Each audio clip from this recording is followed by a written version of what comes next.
Okay. Okay, can you see it? Go ahead, Iris. Okay. Hi, everyone. I'm going to introduce myself. I'm Iris. I'm a student of the Master Food Science and Technology. I work with essential oils in the lab, and I'm going to share with you what I'm doing in the lab. My title of my investigation is Evaluation of the Effects of Incorporating Essential Oils as in antimicrobial food additives in red meat with proteins and lipids. I'm going to talk about essential oils. There's an extract from plants. We can extract them from flowers, seeds, branches. They are very smelly. The color of essential oils is light yellow to orange. Are very aromatics. The essential oils has particular properties. In particular, antimicrobial properties. I'm interested in that properties. The composition of essential oils are some phenolic compounds, flavonoids, saponins, terpenoids, and the extraction methods of essential oils is hydrodistillation. And the conservation is at 40 degrees in amber glass bottles. We decide work with some different vegetal materials because has an antimicrobial properties. So we decide to use cumin because has antimicrobial properties against Bacillus subtilis, Escherichia coli, and Saccharomyces. And clove because has antimicrobial properties against E. coli, Listeria monocytogenes, and Salmonella, Campylobacter, and Staphylococcus, and oregano because has antimicrobial properties against Salmonella, E. coli, Staphylococcus, Listeria, and Bacillus subtilis. We decide to extract essential oils from this vegetal material. And food because the state is a great producer of meat. It's a regional food. It's a high consume in the state. It's vulnerable to spoilage and has proteins of high biological value and has an important lipid content. And this is a chart about the nutrition value of the beef. We can see some minerals, lipids, and protein, etc. The beef is vulnerable to contamination in different factors, and extrinsic factor, for example, it's the manipulate of the beef, distribution, packing type, temperature, processes, conditions of storage, and the extrinsic factors are the water activity, pH, and because has available nutrients for the microorganism. And the International Commission of Microbiological Specifications of Food indicates that fresh meat can be a vector for pathogenic microorganisms like Salmonella, E. coli, Staphylococcus, Listeria, for example. And we decide to use a ground beef because the ground beef has a great constant surface.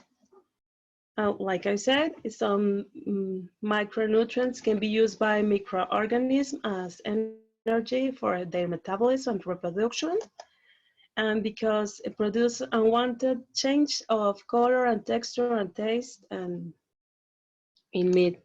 And we decide to work with these pathogenic bacteria, in particular, like E. coli, Salmonella, Staphylococcus aureus, Bacillus cereus, and Listeria monocytogenes, and Pseudomonas. This is our description of the problem. We have some questions like what are the effects in proteins and lipids in meat? And what about the nutritional value in meat at the time they undergo this conservation method? It's intended to have a conservation methods to get back to nature, and antibacterial properties has been proven, but its effectiveness in beef as additives, antimicrobials, and how they affect the food is something yet to be explored.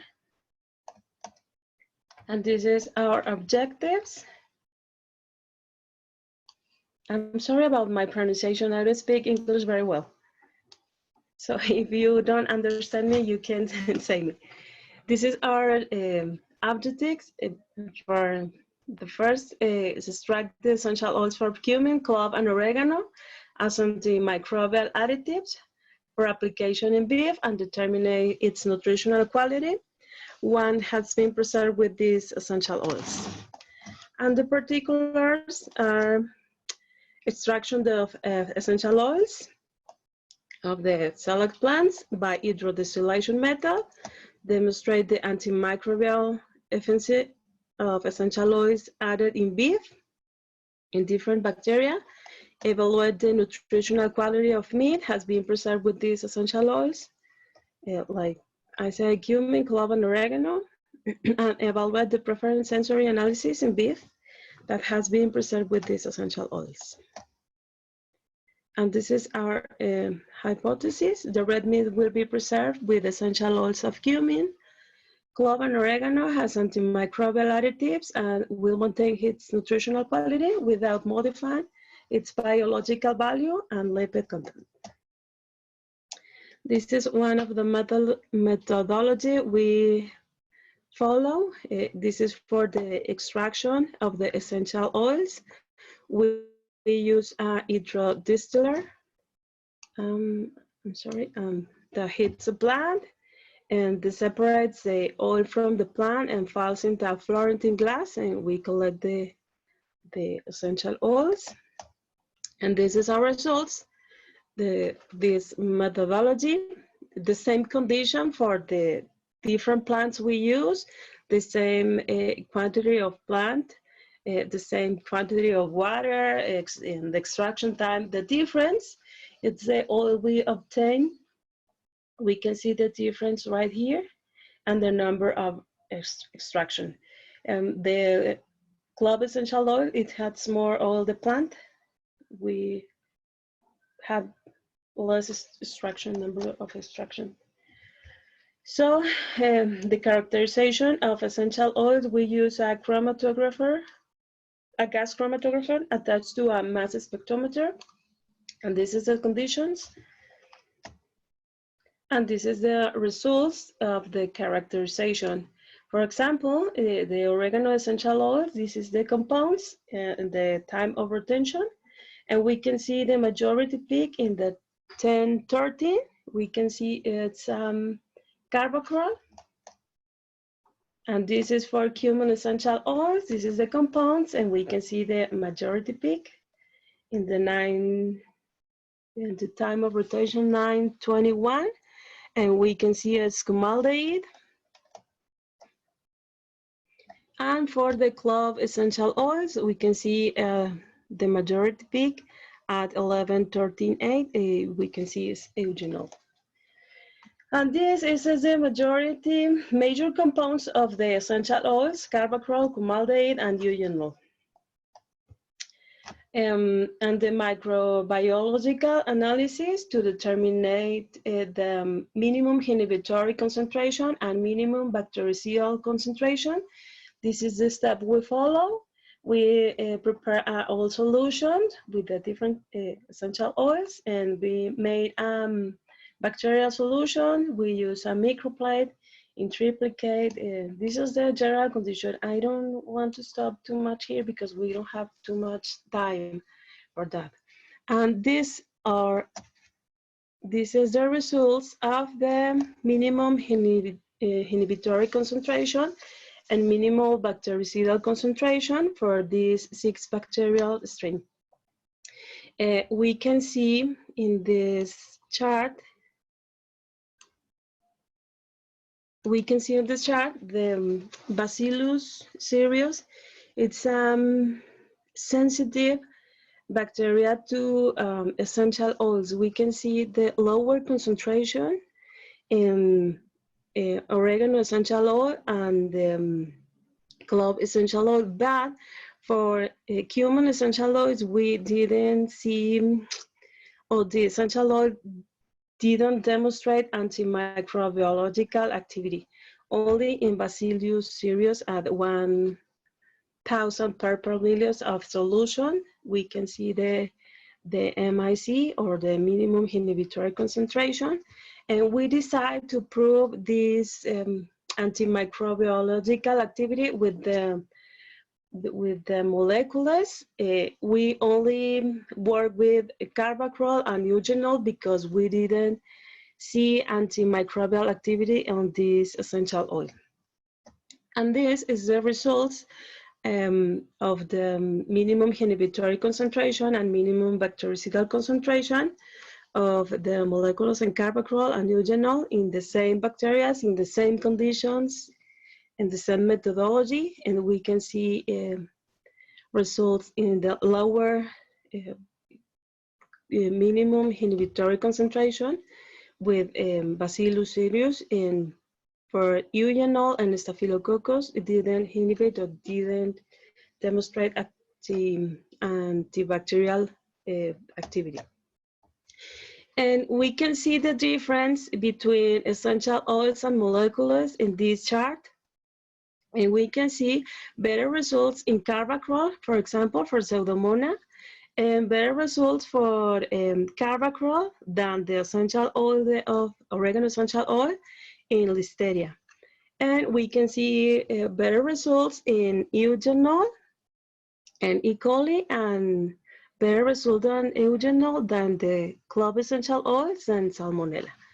This is the difference between using essential oil and molecules. After that, the next methodology is the application of essential oils and molecules in red meat. So we made essential oil solution and eugenol and carbacrol solution, and we mix the food with the solutions. If we follow these steps, and we made the antimicrobiological analysis in the day 1, 3, 5, 7, 9, 11, 30, and the day 15 to see the reduction of the logarithm cycles. I'm sorry, and we follow the official Mexican standard to see these results. I'm still working on this methodology. After that, we want to determine the lipid content, so we follow the Soxhlet methodology. This is the conditions. I don't want to stop too much here because we don't have so much time. I'm still working on this. And this is the protein determination. We use a Lowry method, still working, like lipid content and application, the essential oils and meat. And this is the future analysis, or pendant analysis. The sensory analysis, the preference test, and this is the conclusions. We're going to make a preference test with a group of evaluators. And this is the forms we're going to use. And of course, a statistical analysis to evaluate the difference between treatments will be used a variance analysis. And for the analysis of means, will be used a 2K test with 95% of significance level.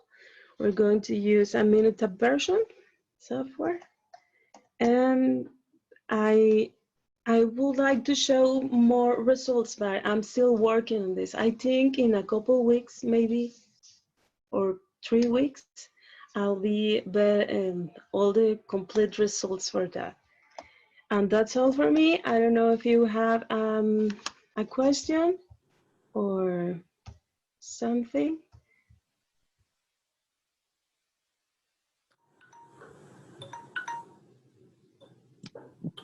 Any questions from the audience? Sergio? Yes, I do. Yes, I do have a question. Is there any legal definition for essential oils? Because it seems like a very broad term. I'm sorry, I don't understand you very well. Maybe if you write the question. Yeah, let me translate it. ¿Existe alguna definición legal de los aceites esenciales? It's a good question. It's a good question. I think it's not regulated because I see the essential oils in some supplements or food supplements, and it doesn't. I think it doesn't regulate. I'm going to investigate about it. I don't know. I'm sorry. No, I don't know either. That's what I got. Thank you. I'm sorry. I'm going to ask because I don't know. I think it has more investigation about it because I see people to consume essential oils de manera indiscriminada. I'm sorry. I don't know. I think it's a good question.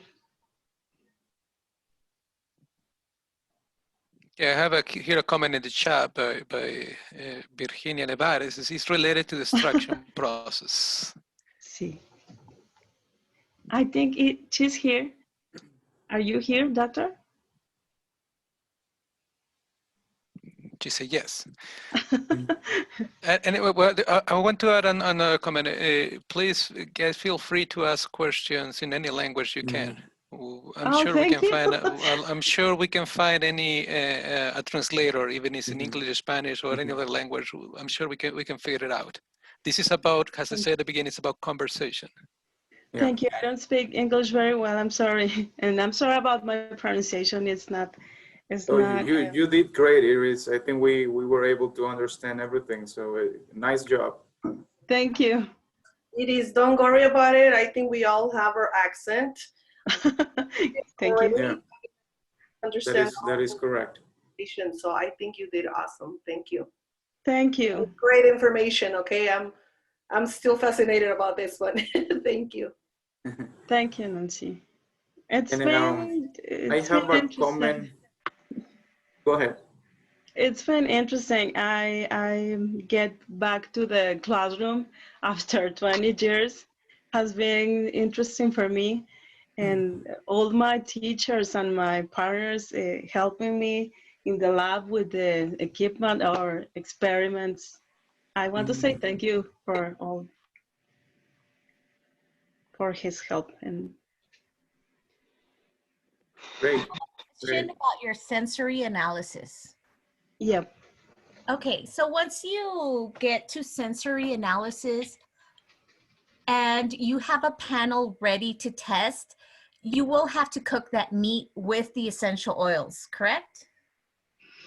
Yeah, from the sensory analysis, I like to do the sensory analysis. I don't know if the COVID thing and because the access to the lab, it's very restringido. I don't know. Lo que te quiero preguntar es, cuando vayas a hacer el análisis sensorial, la carne se va a tener que cocinar, me imagino. Sí, claro. Ok. Lo que quería preguntar es que si tienen, van a tener sorry about my presentation. I didn't study enough. Go ahead, Martin. Van a tener cambios you're going to have changes with those essential oils once you apply heat. So I'm just wondering if you guys have any expected outcomes. We expect outcomes. I don't know. I'm going to cooking the meat, the beef with essential oils and acting changes. I don't know. I'm going to look for it because I don't know about the changes. I'm very interested to know once you have results. It's a very great presentation. Yes. Thank you so much. Thank you so much. Thank you too. And I think I have a comment on your experiments. I think you said that you are just starting on this last step, which is the inoculation and testing of the antimicrobial efficacy of the oils on the meat itself, right? Of the ground beef itself. I'm just curious to see, are you adding the bacterial inoculum before or after the addition of the essential oils to the meat? No. Only I did only in microplate. I made a bacterial solution and applied the essential oils, but not in meat. Oh, so you haven't done that part yet? Uh-huh. Okay. Okay, never mind it. And I think we have reached the time that we had for this presentation. Thank you very much, Iris.